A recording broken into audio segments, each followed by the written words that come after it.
Hello. So, magandang hapon sa lahat, no? So, andito naman ako, syempre, yung kabus na inhero.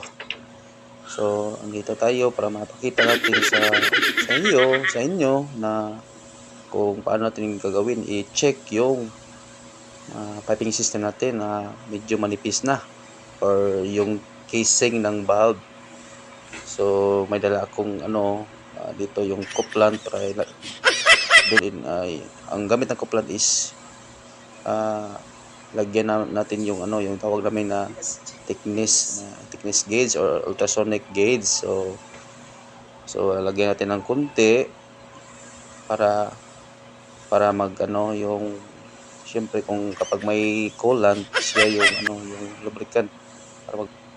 So ang purpose ng lubricant is to lubricate the tip of the thickness gauge.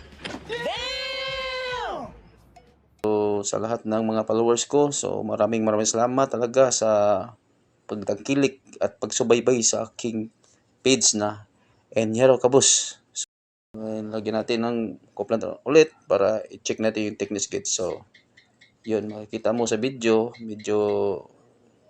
diba, yung lagyan natin yung parang doktor tayo eh. So, ang role ng Sana Enhero is all. to check the thickness. So, if in case the thickness ay medyo yung manipis, so kailangan natin ng yung inform natin yung amo natin, yung boss natin, yung superior natin na need nating palitan yung valve. Okay? So, lapitan natin.